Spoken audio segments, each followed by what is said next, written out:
I'm Allison Parker, 26, and my hands trembled as I stared at my ringing phone. Uncle Clint was calling for the third time today.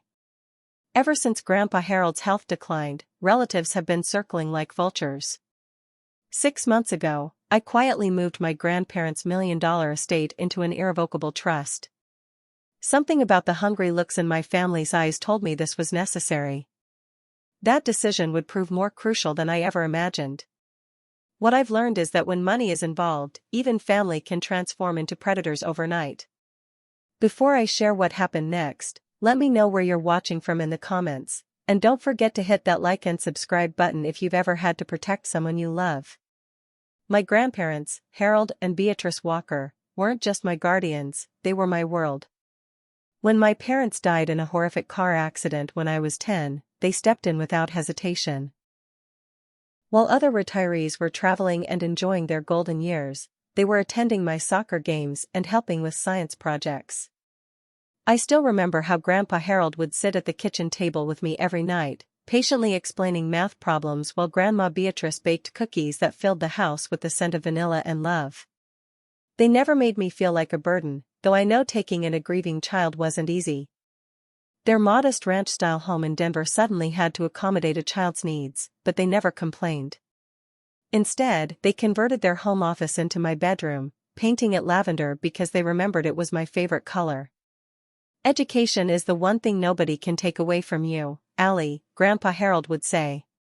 He had worked as an engineer for 40 years, slowly building their nest egg, while Grandma had been an elementary school teacher. They had been careful with money their whole lives, making sound investments, and their diligence had resulted in a comfortable retirement and an estate worth just over $1 million.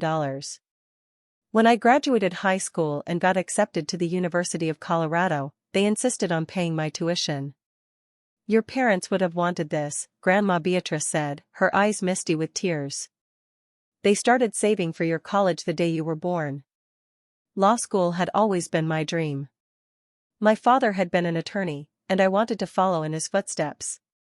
Again, my grandparents supported me fully. Though the tuition was steep, they never once made me feel guilty about the expense. We're so proud of you, Allie, Grandma would say during our weekly phone calls. You're going to be such a wonderful lawyer. It was during my second year of law school that I began noticing changes in the family dynamic. My Uncle Clint, my father's older brother, suddenly started showing up at my grandparents' house unannounced.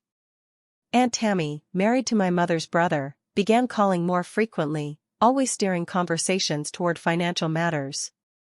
Their children, my cousins Tyler and Megan, who had barely acknowledged my existence at family gatherings, now asked about my grandparents with concerning regularity. I remember one Thanksgiving when I came home from law school. Uncle Clint cornered Grandpa in his study, showing him brochures for timeshares in Florida. It's a great investment, Harold, he insisted. You could triple your money in 5 years. Grandpa, always too polite, nodded along, but later confided to me, your uncle has been in financial trouble for years. He lost his job at the insurance company last year and hasn't found steady work since. That same weekend, I overheard Aunt Tammy telling Grandma that she should consider selling her collection of antique jewelry. It's just sitting in that safe deposit box, she said. Wouldn't you rather enjoy the money while you can? What Tammy didn't know was that Grandma had already promised that jewelry to me, pieces that had been in the family for generations. When I mentioned this to Grandma later, she seemed confused, not remembering her conversation with Tammy at all. That was the first sign of her memory issues, though I didn't recognize it at the time.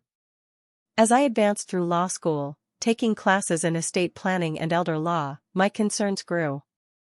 I began to see the legal vulnerabilities that could affect my aging grandparents. Their will was outdated, drafted when my parents were still alive, and contained provisions that could be contested. They had no healthcare directives, no power of attorney documents, and their assets weren't protected against potential nursing home costs or predatory family members. The summer before my final year of law school, Grandpa's health took a turn. His heart condition worsened, requiring more medications and frequent doctor visits. Grandma, though still sharp most days, began having foggy periods, as she called them, moments when she couldn't remember conversations or where she had placed things.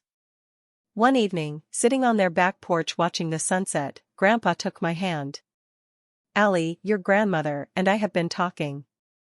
We want to make sure you're taken care of after we're gone." "Don't talk like that," I said, feeling my throat tighten. "It's just reality, sweetheart. We're not getting any younger." He looked out at the mountains in the distance. "We've worked hard our whole lives. Built something to be proud of. But lately, I worry." "About what?" "About the vultures," he said, his voice hardening. "You know who I mean. They've never shown much interest in us before, but now that we're older." He trailed off, then looked me directly in the eyes. "We want our money to support your future, Allie. And those charities we care about, the literacy program at the library, the animal shelter. Not bankroll Clint's gambling habit or Tammy's shopping addiction." That conversation stayed with me as I returned for my final year of law school.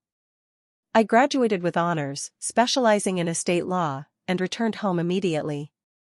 Not just to celebrate with my grandparents, but because I knew they needed me now more than ever. The changes in my family members' behavior became more apparent after my graduation.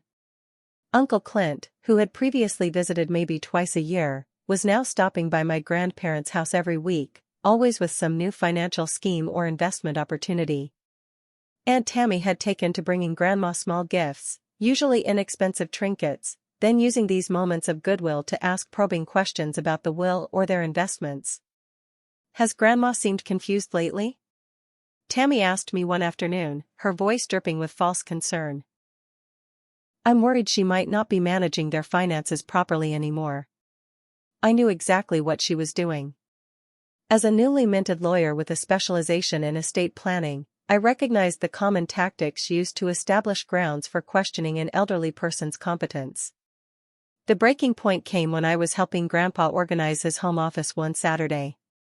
Tucked between some old tax returns, I found a document I'd never seen before, a transfer of deed form for their house, partially filled out with Uncle Clint's name listed as the new owner. It wasn't signed, but the fact that it existed at all sent chills down my spine. "Grandpa," I asked, holding up the form, "did Uncle Clint ask you to sign this?" Grandpa adjusted his glasses, looked at the paper, and frowned deeply. "He brought some papers by last month. Said it was just some tax thing that would help us avoid probate." I told him I wanted to think about it. That night, I couldn't sleep. I kept thinking about how vulnerable my grandparents were, despite my presence. I couldn't be there 24/7, and it was clear that certain family members were getting desperate. The next day, I called Professor Nancy Feldman, my mentor from law school who specialized in elder law and asset protection. I explained the situation, careful to keep my emotions in check and focus on the legal facts. "What you're describing is unfortunately common, Allison," she said. "When elderly people have assets, family members sometimes get impatient for their inheritance." "What are my options?" I asked.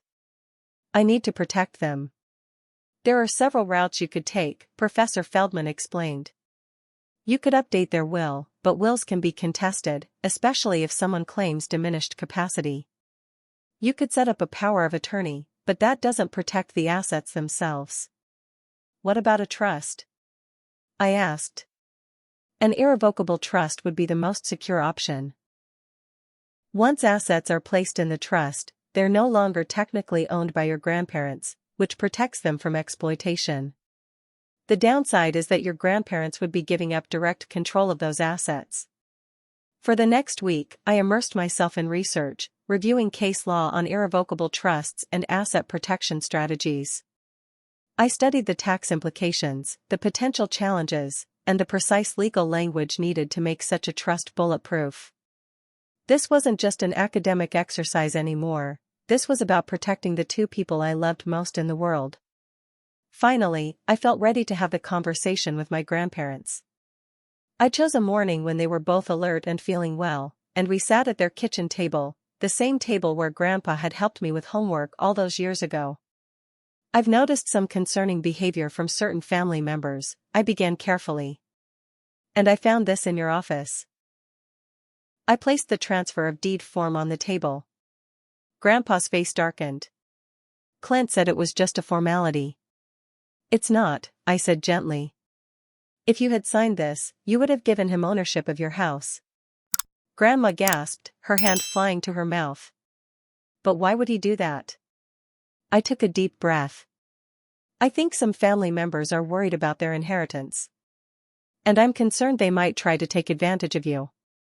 I explained the concept of an irrevocable trust, how it would protect their assets from potential exploitation while ensuring their wishes were carried out exactly as they wanted.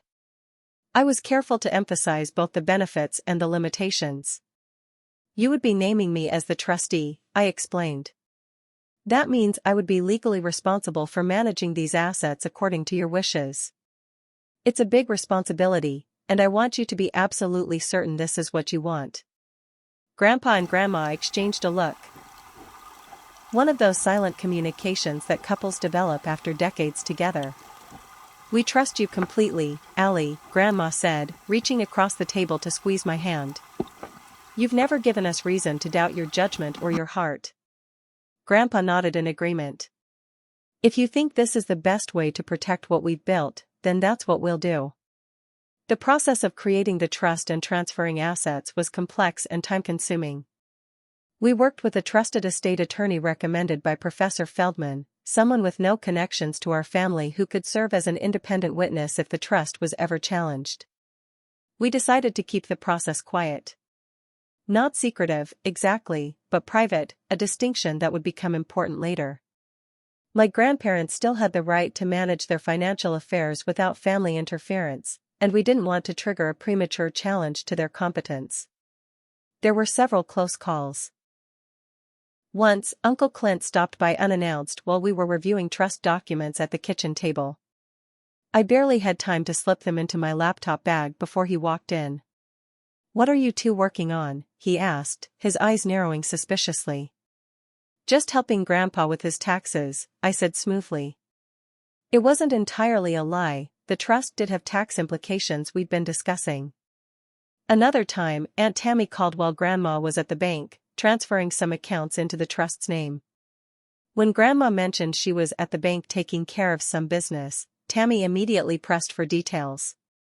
"Oh, just routine stuff," Grandma said, giving me a wink. She was getting good at these half-truths, finding a balance between outright deception and naive transparency. After 6 weeks of careful planning and execution, we finally completed the process. The house, investment accounts, and other major assets were now safely held in the Walker Family Trust, with me serving as trustee. My grandparents retained the right to live in their home and receive income from their investments, but the assets themselves were protected from exploitation or coercion. "I feel like a weight has been lifted," Grandpa said that evening as we celebrated with a small glass of his favorite scotch. "Like I can breathe easier knowing that what we've worked for will go where it should." Little did we know how soon that protection would be tested. It happened on a Tuesday morning, 3 weeks after we finalized the trust. I was making breakfast when I heard a thud from the bathroom, followed by Grandma's panicked cry. I found Grandpa on the floor, clutching his chest, his face ashen. "Call 911, Grandma pleaded, kneeling beside him despite her arthritic knees. The paramedics arrived within minutes, but those moments of waiting felt like an eternity. They stabilized him enough for transport, and I rode in the ambulance while Grandma followed in my car. By the time we reached Denver Memorial Hospital, Grandpa was unconscious, and the doctors were using terms like massive cardiac event and emergency bypass surgery. I called the family while Grandma filled out admission forms with shaking hands. Within hours, the hospital waiting room filled with relatives, some I hadn't seen in years. Uncle Clint arrived first, followed closely by Aunt Tammy and her husband. My cousins Tyler and Megan showed up later, both glued to their phones until a nurse walked in with updates. Grandpa was in surgery for 6 hours. During that time, I watched a disturbing dynamic unfold in the waiting room. While Grandma sat quietly praying, occasionally wiping tears from her eyes, the others huddled in corners, having whispered conversations that abruptly stopped whenever I approached. During one bathroom break, I overheard Uncle Clint and Aunt Tammy in an intense discussion near the vending machines. "If Harold doesn't make it, we need to be prepared," Clint was saying. "That will is over 15 years old. We might have grounds to contest it." "What about the girl?"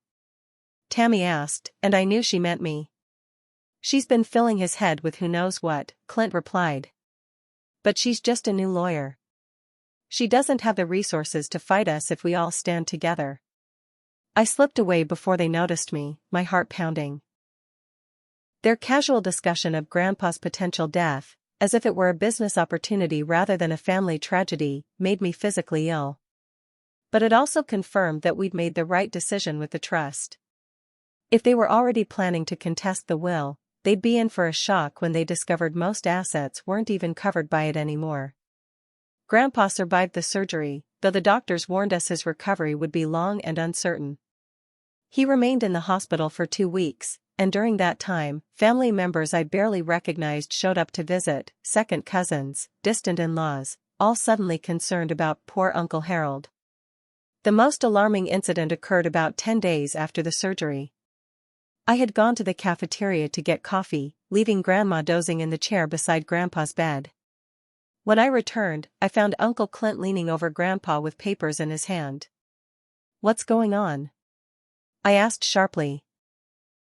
Clint straightened up, looking momentarily startled before composing himself. "Just some insurance forms Harold asked me to help with," he said smoothly. "For his supplemental policy." Grandpa was still groggy from pain medication, but he looked confused. "What forms?" he mumbled. I stepped forward and took the papers from Clint's hand, scanning them quickly. They weren't insurance forms at all, they were financial power of attorney documents, already filled out with Clint's name.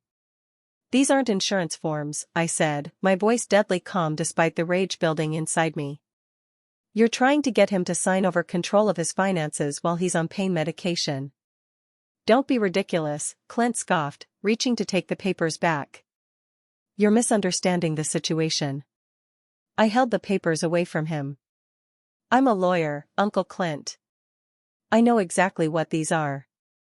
"Well, aren't you special with your fancy law degree that Harold paid for?" he sneered.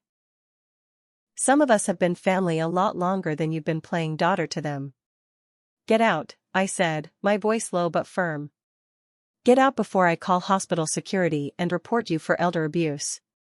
Clint's face reddened, but he must have seen the resolve in my eyes.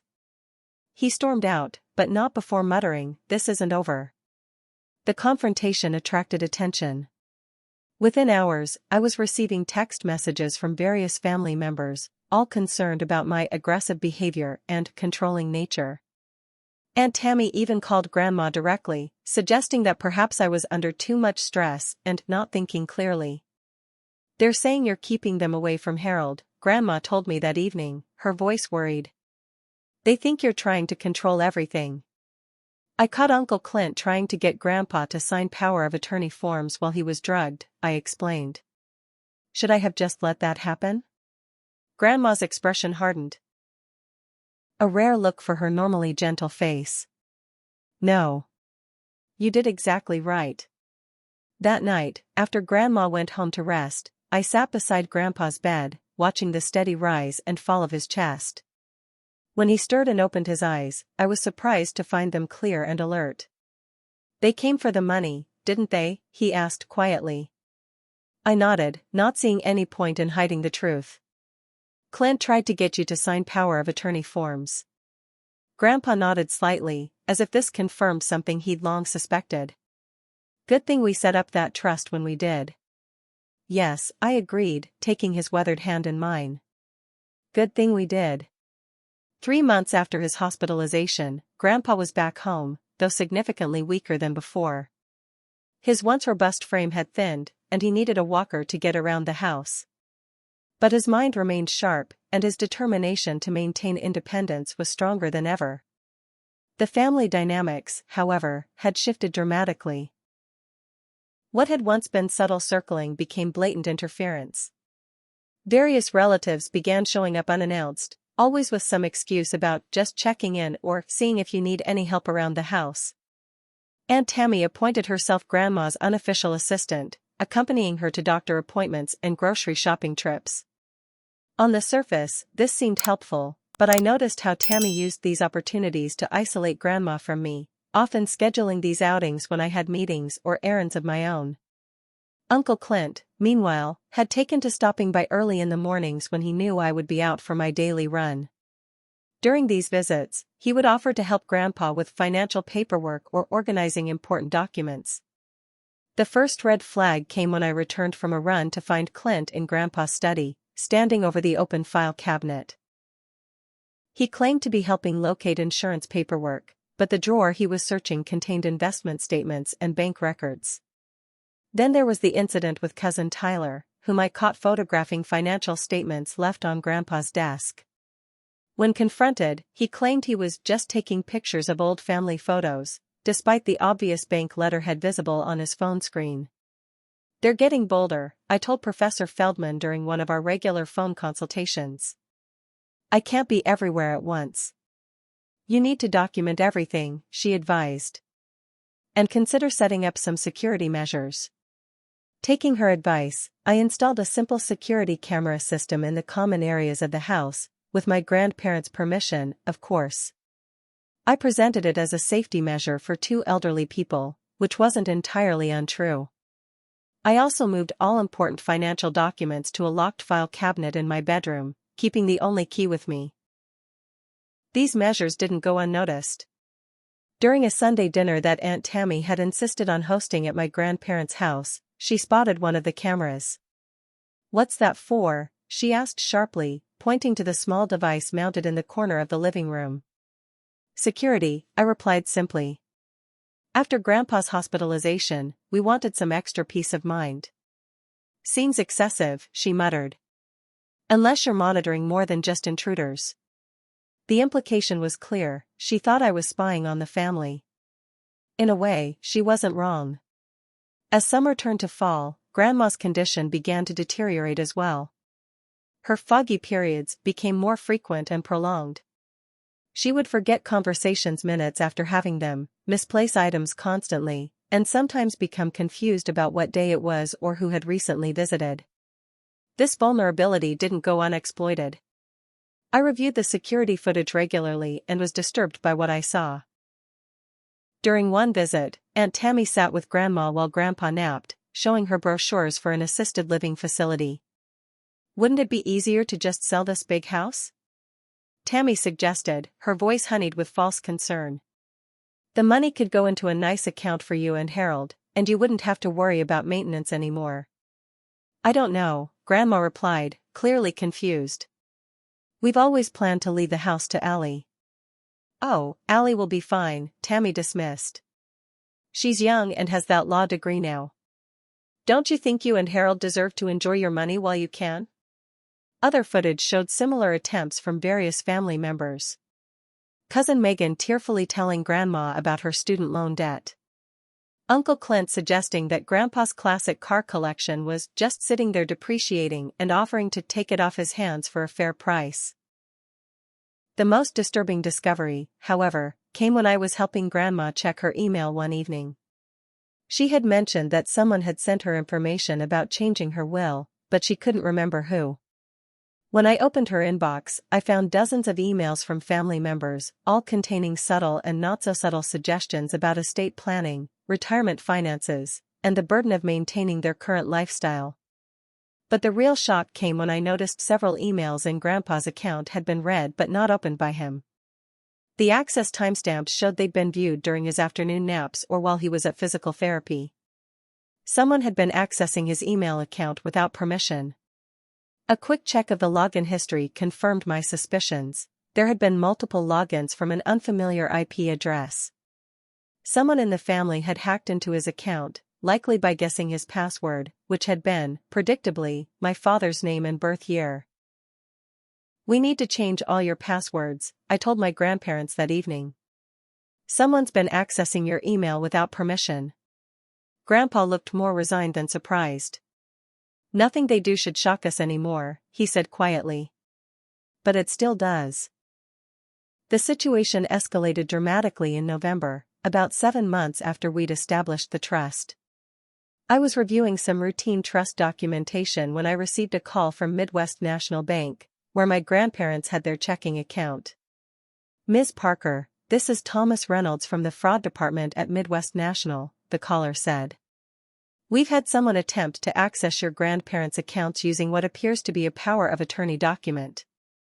Our staff became suspicious because the signature didn't match our records, and the notary stamp appeared irregular." My blood ran cold. I have power of attorney for my grandparents, and I haven't attempted any transactions recently. "That's what raised the red flag," Mr. Reynolds explained. "The person attempting the access wasn't you. It was a Mr. Clinton Parker. Uncle Clint had actually forged a power of attorney document." The bank representative emailed me a copy of the document in question, and sure enough, it contained what was supposed to be Grandpa's signature, obviously forged, along with a notary stamp that looked legitimate at first glance. I drove straight to my grandparents' house, finding them in the sunroom playing their daily game of gin rummy. After explaining what had happened, I pulled out my phone to show them the forged document. "That's not my signature," Grandpa confirmed, adjusting his glasses to look more closely at the screen. "Not even close." "We need to report this," I said firmly. "This is fraud, possibly elder abuse. It's a criminal offense." Grandma looked distressed. "But he's family, Allie. Your father's brother." "That makes it worse, not better," I replied. "He's taking advantage of that family connection." After a long discussion, we agreed on a course of action. Rather than immediately involving the police, I would confront Uncle Clint directly, with the evidence in hand, and give him one chance to back off completely. I arranged to meet him at a coffee shop downtown, a public place where he couldn't make a scene. When he arrived, looking smug and self-assured, I waited until he had ordered his coffee before placing a copy of the forged document on the table between us. "Care to explain this?" I asked quietly. His expression flickered, surprise, then anger, then a calculated neutrality. "I don't know what you're talking about. This forged power of attorney document that you presented to Midwest National Bank yesterday," I clarified. "The one with Grandpa's fake signature that the fraud department caught immediately." "There must be some mistake," he started, but I cut him off. "Save it, Uncle Clint. The bank has security footage of you attempting the transaction. What I want to know is why you thought this would work." His facade cracked, anger seeping through. "You think you're so smart with your law degree and your big vocabulary. You've turned them against their own family." "I protected them from predators," I corrected. "Which apparently include their own relatives. They're old, Allison. They don't need that big house or all that money just sitting in accounts. The rest of us have real needs, real financial problems. So get a job," I suggested coldly. "Or better money management skills. Their money isn't your bailout fund." His face reddened. "You've been controlling them for years. Filling their heads with ideas, isolating them from the rest of us. What have you been telling them? That we're all after their money? You just got caught red-handed trying to clean out their bank accounts with a forged document," I pointed out. "You're making my case for me." The confrontation ended with Clint storming out, but not before issuing a threat: "This isn't over. The whole family is getting together to discuss this situation. You can't stand against all of us." True to his word, 2 days later I received a group text from Aunt Tammy, calling for a family meeting at my grandparents' house that weekend to discuss concerns about Harold and Beatrice's care and financial management. The message was sent to over a dozen family members, most of whom I barely knew. I showed the message to my grandparents. "They're planning an intervention," I explained.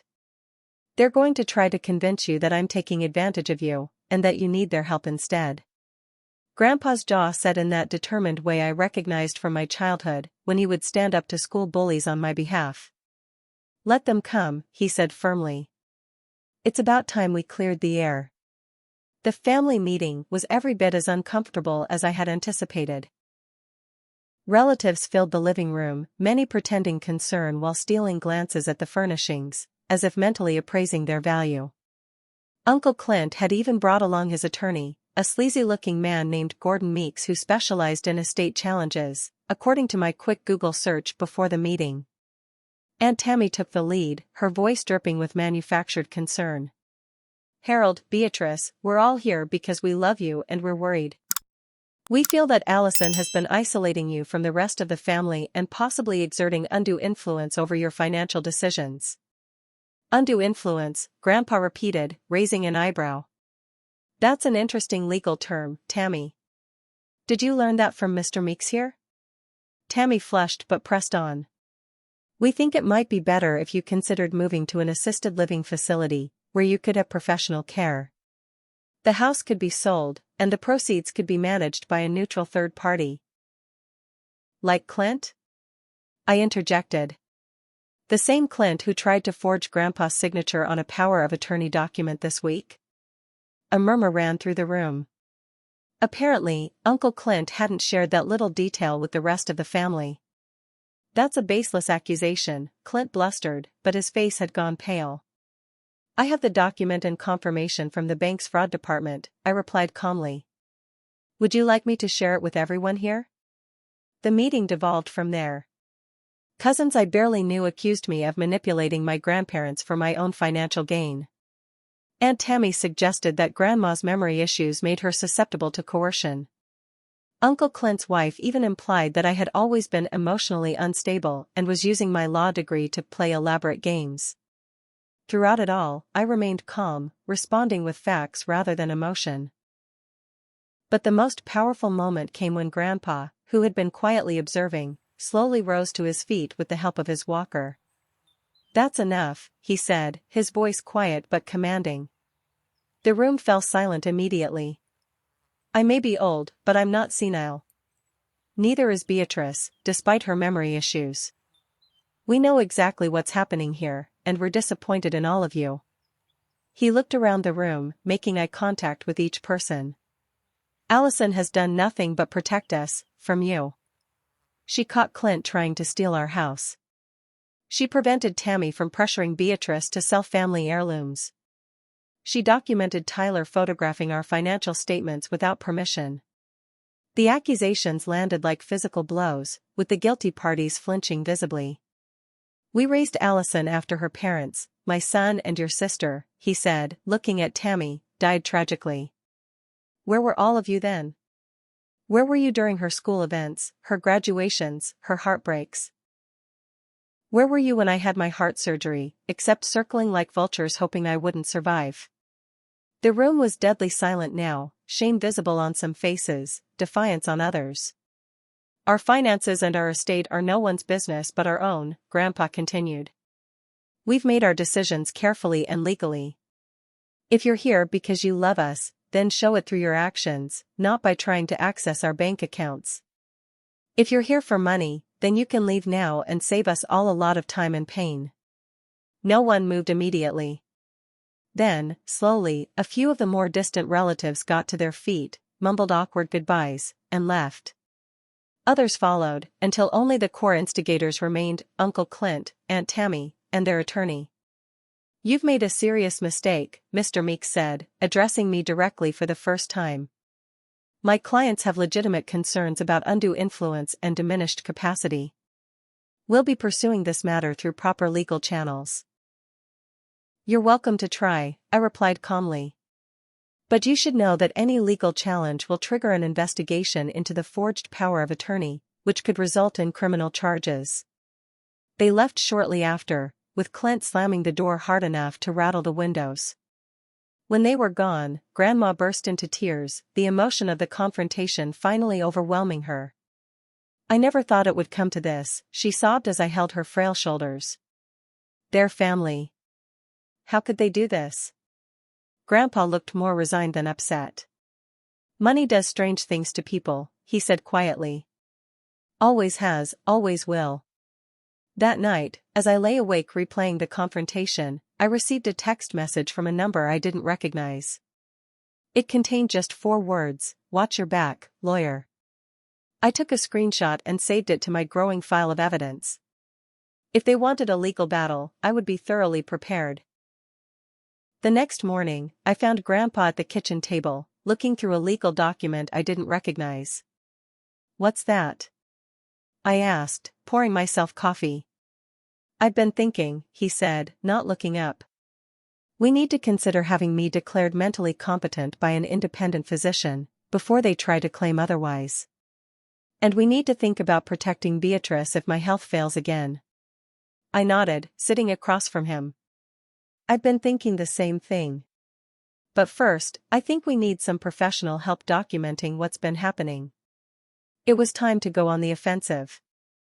The Monday after the disastrous family meeting, I contacted Frank Morales, a private investigator who specialized in elder abuse cases. He had been recommended by Professor Feldman as someone both thorough and discreet. "This isn't my first family estate conflict," Frank said when we met at his downtown office. "Won't be my last, either. But it sounds like your relatives are particularly determined." "They are," I confirmed. "And I'm worried they're getting desperate, which makes them dangerous." Frank nodded, his weathered face serious. "Desperate people make mistakes. We'll document those mistakes." Over the next 3 weeks, Frank earned every penny of his considerable fee.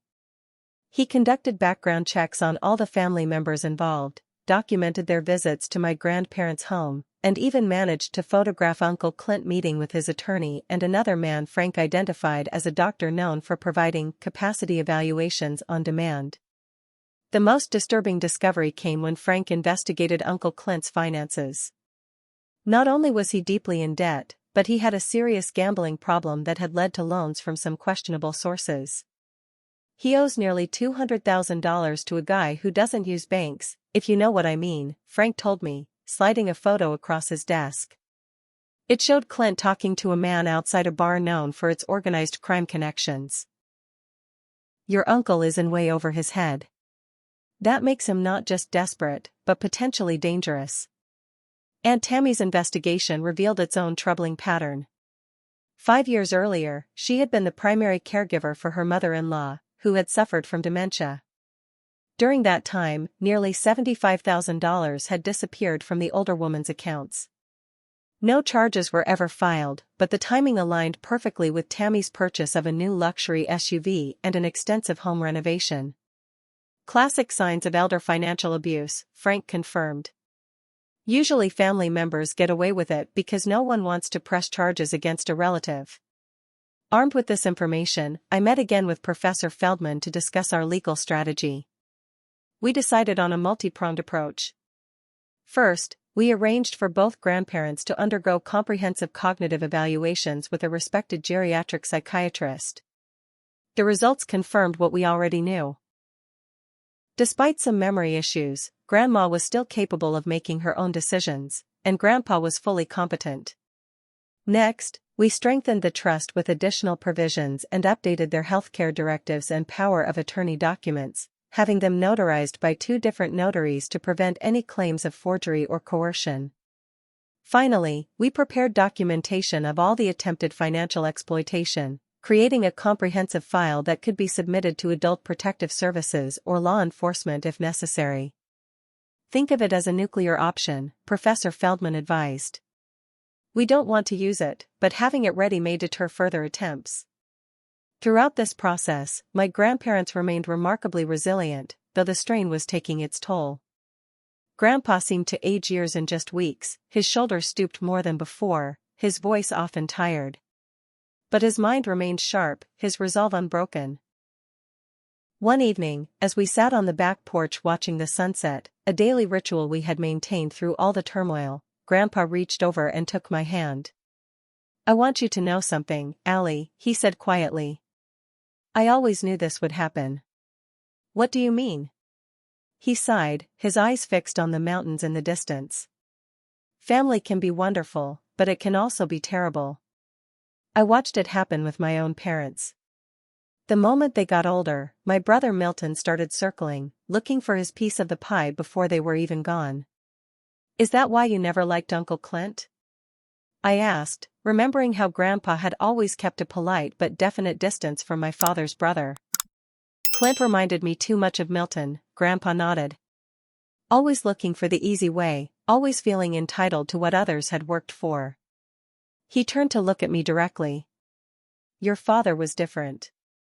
He worked hard for everything he had. He would be so proud of you, Allie. So proud of how you protected us. The conversation left me both heartened and saddened, proud to have lived up to my father's example, but grieving for the family relationships that greed had poisoned. The next day, Grandma joined me for lunch on the patio, bringing a photo album I hadn't seen before. I wanted to show you something, she said, opening the album to reveal photos of my father as a young man. Your father and Clint were close once, believe it or not. They used to go fishing together every summer. The photos showed two young men holding up fish, laughing by a lake I didn't recognize. It was strange to see Uncle Clint looking carefree and kind, so different from the bitter, grasping man I knew now. What happened between them? I asked. Grandma sighed, turning the page to more family photos. Money happened. Your grandfather helped your father with the down payment on his first house. Clint thought it was unfair, that he deserved the same even though he had already squandered money your grandfather had lent him for college. She looked up at me, her eyes clear and focused, one of her good days. Money reveals character, Allie. It doesn't change it, it just brings out what was always there, hidden beneath the surface. I wish things were different, I admitted. I wish family could just be family. So do I, dear, she said, patting my hand. But I want you to know something. Whatever happens next, your grandfather and I are at peace with our decisions. We're proud of the trust we've created, and we're grateful for your protection. Those conversations fortified my resolve for what I knew would be difficult days ahead. The very next week, Grandpa's health took another downturn. Nothing as dramatic as his previous hospitalization, but a persistent cough and increasing weakness that concerned his doctors. It's his heart, Dr. Levine told me after an examination. The damage from his previous event was extensive. We can manage his symptoms, but you should be prepared for the possibility that another major event could occur. I shared this information with Professor Feldman, who advised accelerating our legal preparations. If your uncle is as desperate as you believe, he might see your grandfather's declining health as a deadline. She was right. Within days of Grandpa's diagnosis, the frequency of family visits increased dramatically. Various relatives who had attended the intervention began stopping by, often bringing food or offering help, but always finding ways to speak to my grandparents privately. The security cameras captured multiple attempts to discuss financial matters, always when I was out of the room. Frank's surveillance documented Uncle Clint meeting 3 times in 1 week with his attorney and the questionable doctor. They're building their case, Frank warned. Probably planning to challenge your grandparents' capacity as soon as they have an opportunity. I increased my vigilance, rarely leaving my grandparents alone with visitors, which only fueled accusations that I was controlling and isolating them. It was exhausting, but necessary. One night, after a particularly draining day of fending off Aunt Tammy's attempts to take Grandma shopping alone, I confessed my fatigue to Grandpa. I don't know how long I can keep this up, I admitted. They're relentless. Grandpa, sitting in his favorite armchair with a book, looked at me with unexpected serenity. You don't have to fight forever, Allie. The trust is in place. The documentation is solid. You've done everything possible to protect us and our wishes. But they keep coming, I said. They won't stop. People like that never stop, he agreed. But that doesn't mean you have to exhaust yourself. We've built a fortress. Now we just need to wait them out. His calm confidence was reassuring, but as I would soon discover, our fortress was about to face its greatest test. Section 8, Third Major Incident, the Death and Aftermath. Grandpa died on a Thursday morning in April, peacefully in his sleep. Grandma found him when she woke up, his face serene, as if he had simply decided it was time to go. I called 911, though I knew it was too late, then held Grandma as she wept in my arms. 62 years, she kept saying. We had 62 years together. The news spread quickly through the family. By noon, my phone was flooded with messages of condolence mixed with practical questions about funeral arrangements. By mid-afternoon, Uncle Clint had arrived at the house, followed closely by Aunt Tammy. They expressed appropriate sympathy, hugged Grandma, and then immediately began asking about the will. We should probably discuss arrangements, Clint said, his voice artificially somber. Both for the funeral and other matters. Harold would want things handled properly, Tammy added, looking pointedly at me. With the whole family involved.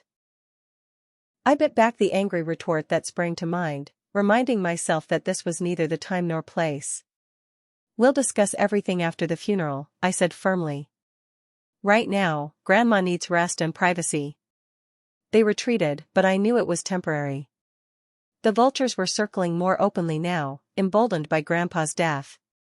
The funeral was held the following Tuesday, a dignified affair that reflected Grandpa's wishes for simplicity and restraint. The church was full. Grandpa had been well respected in the community, but I couldn't help noticing how certain family members seemed more focused on networking with financial contacts than mourning. Uncle Clint spent considerable time talking with Grandpa's banker, while Aunt Tammy cornered the family attorney who had handled their basic will years ago, before we set up the trust. Cousin Tyler actually took photos of the funeral program, which listed Grandpa's surviving family members, as if documenting potential claimants to the estate. The most revealing moment came during the reception at the house afterward. I overheard Clint talking to his attorney in the hallway, their voices low but audible. The will reading is scheduled for Friday, Clint was saying. Preston says there haven't been any major changes in years, so everything should proceed as expected. And the girl? Mr. Meeks asked. Once the will is read, we'll challenge any excessive bequests to her. We've got the doctor's statement about Harold's declining cognitive state over the past year. Should be enough to raise reasonable doubt about undue influence. They had no idea about the trust. The realization that we had successfully kept it secret all this time gave me a small measure of satisfaction amid the grief. The will reading on Friday was held at the offices of Preston and Associates, the law firm that had handled my grandparents' basic estate planning before we created the trust. I accompanied Grandma, who insisted on attending despite her grief, saying, Harold would want me there. The small conference room quickly filled with family members, many of whom I recognized from the intervention months earlier. The atmosphere was tense with anticipation, with several people actually carrying notepads, presumably to record their expected inheritances. Mr. Preston, a kind but formal man in his 60s, began by expressing condolences before explaining the purpose of the meeting. We're here to discuss the last will and testament of Harold James Walker, he said, placing a thin document on the table before him. This will was executed 15 years ago, with a minor codicil added 12 years ago after the birth of Mr. Walker's great-nephew. As he began reading the will, I watched the faces around the table. The document was simple and straightforward, personal items to Grandma, specific bequests of sentimental items to various family members, and the remainder to be divided with 50% to Grandma, 30% to me, and the remaining 20% distributed among various relatives. The confusion began when Mr. Preston reached the section detailing the assets covered by the will. The estate consists of personal effects, collections, and liquid assets in the approximate amount of $85,000, he read. That can't be right, Uncle Clint interrupted, leaning forward. Harold's estate is worth over $1 million. The house alone is worth $600,000. Mr. Preston looked up, his expression neutral. I'm simply reading the will as written, Mr. Parker. If you have questions about the valuation of the estate, you would need to discuss that with the executor. Who is the executor? Aunt Tammy demanded. Ms. Allison Parker, Mr. Preston replied, nodding toward me. The room erupted in protests and accusations. Uncle Clint's face turned an alarming shade of red as he pointed at me. She's stolen the estate. She must have coerced Harold into transferring assets before his death. That's a serious accusation, Mr. Parker, Mr. Preston said calmly. Do you have evidence to support it? Look at the timing, Clint shouted. She graduates from law school and suddenly Harold's $1 million estate shrinks to $85,000? It's obvious what happened. I remained silent, letting the chaos unfold around me. Grandma sat beside me, her hand clutching mine, her expression remarkably composed despite the ugliness unfolding before us. Finally, Mr. Meeks stood up, calling for order. My clients have serious concerns about undue influence and possible elder financial abuse, he announced. We intend to contest this will and demand a full accounting of all assets that may have been improperly transferred prior to Mr. Walker's death. Mr. Preston looked to me. Ms. Parker, as executor, would you like to respond? I took a deep breath. I have no comment at this time, I said simply. If Mr. Meeks wishes to file a formal challenge, he knows the procedure. The meeting ended shortly after, with several family members storming out, making threats of lawsuits and investigations. Uncle Clint was the last to leave, pausing at the door to deliver a final warning. This isn't over, Allison, he said, his voice low and menacing. Not by a long shot. You can't hide what you've done. I looked him directly in the eye. I've done nothing wrong, Uncle Clint. Everything I've done has been to protect my grandparents, from you. The following days were tense but relatively quiet as the family regrouped and planned their next move. Grandma insisted on staying in the house despite Aunt Tammy's renewed suggestions about assisted living. This is my home, she said firmly. Harold and I built our life here. I'm not leaving. I stayed with her, of course, my presence a buffer against the family members who continued to visit with transparent agendas. Several times I returned from errands to find relatives helping Grandma by searching through closets or file cabinets, always with some flimsy excuse about looking for family photos or mementos Grandpa had promised them. The most disturbing incident occurred about 2 weeks after the funeral. I had gone to the grocery store, leaving Grandma napping. When I returned, I found Uncle Clint and Cousin Tyler in Grandpa's study, literally prying open his antique desk with a screwdriver. What the hell are you doing? I demanded, dropping the grocery bags in the hallway. Clint barely looked up. Harold promised me his coin collection years ago. I know he kept it in this desk. Get out, I said, my voice deadly calm. Get out before I call the police and have you arrested for breaking and entering. Tyler backed away, looking nervous, but Clint stood his ground. This is Beatrice's house now, not yours. You can't order me to leave. Actually, I can, I replied. I have power of attorney for Grandma, and she's made it clear she doesn't want anyone going through Grandpa's things without her permission. You and your legal tricks, Clint sneered, stepping toward me with the screwdriver still in his hand. You think you're so smart, but you're just a thief in a fancy suit. I stood my ground, though my heart was pounding. Put the screwdriver down and leave, Clint. Now. For a moment, I thought he might actually try to threaten me physically. His hand tightened on the tool, his face contorted with rage. But then Tyler pulled at his arm. Dad, let's go, he urged. This isn't worth getting arrested over.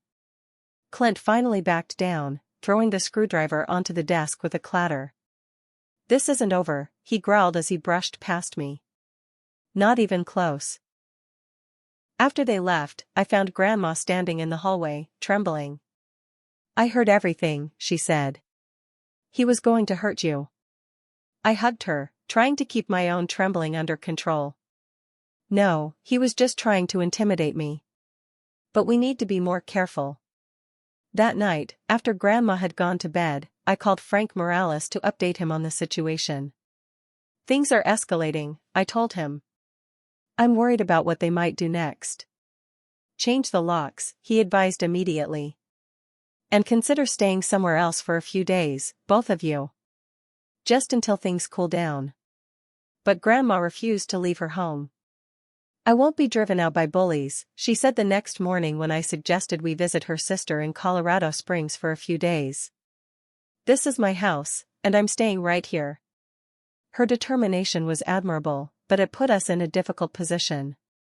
The family's anger was growing, fueled by disappointment and suspicion. It was only a matter of time before they took more drastic action. That action came in the form of legal papers served 3 weeks after Grandpa's death. Uncle Clint, Aunt Tammy, and several other relatives had filed a petition contesting the will and demanding an investigation into fraudulent transfer of assets. They had also petitioned for an emergency guardianship over Grandma, claiming she was incapable of managing her affairs and was being exploited by me. It was the moment I had been preparing for, yet it still felt like a punch to the gut. Grandma broke down in tears when I explained what the papers meant. "They want to take me away from my home?" she asked, her voice small and frightened. "They want to say I'm incompetent?" I took her hands in mine. "They can try, but they won't succeed. We've documented your competence. We have all the evidence we need to fight this." She looked at me, her eyes suddenly clear and determined. "Then it's time, isn't it? Time to tell them about the trust." I nodded slowly. "Yes, I think it is. But are you sure you're ready for their reaction?" Grandma straightened her shoulders, a gesture so reminiscent of Grandpa that it made my heart ache. "Harold and I knew this day would come. We've been ready for a long time." We scheduled a meeting at Professor Feldman's law office for the following Monday. The formal setting would provide neutral ground and, hopefully, discourage any extreme reactions. I sent invitations to all the family members involved in the legal challenge, explaining that we had important information regarding Harold Walker's estate. Every single one of them showed up, accompanied by Mr. Meeks and 2 additional attorneys I didn't recognize. They filed into the conference room with an air of grim determination, clearly expecting some kind of settlement negotiation. Professor Feldman began the meeting with introductions, then turned the floor over to me. I had rehearsed this moment countless times, yet standing before their hostile gazes, I felt a momentary flutter of anxiety. Then I glanced at Grandma, sitting tall and dignified beside me, and found my resolve. "Thank you all for coming," I began. "I've asked you here today because there's something you should know before we proceed with any legal actions or investigations." I placed a thick folder on the table. Approximately 14 months ago, before my law school graduation, my grandparents established an irrevocable trust called the Walker Family Trust. With their full knowledge and consent, virtually all of their assets, including their home, investments, and bank accounts exceeding $50,000, were transferred into this trust. The silence that followed was absolute, broken only when Uncle Clint whispered, "What?" I continued, my voice steady. "The trust is irrevocable, meaning once assets were placed in it, they could not be removed. My grandparents retained the right to live in their home and receive income from their investments for the duration of their lives, but the assets themselves are owned by the trust, not by them personally. That's why the will only covers personal effects and small accounts. Those were the only assets not held by the trust." Mr. Meeks leaned forward, his expression calculating. "When exactly was this trust established? And who is the trustee?" "The trust was established on March 15th of last year," I replied. "I am the trustee." "Convenient," Aunt Tammy snapped. "And I suppose you're also the beneficiary?" "The trust has multiple beneficiaries," I explained calmly. "Including charitable organizations my grandparents supported throughout their lives. The specific distributions are confidential, as is standard with such trusts." Mr. Meeks was frantically flipping through a legal pad. "This changes nothing," he declared. "We can still challenge the trust on grounds of undue influence and diminished capacity." Professor Feldman spoke up for the first time.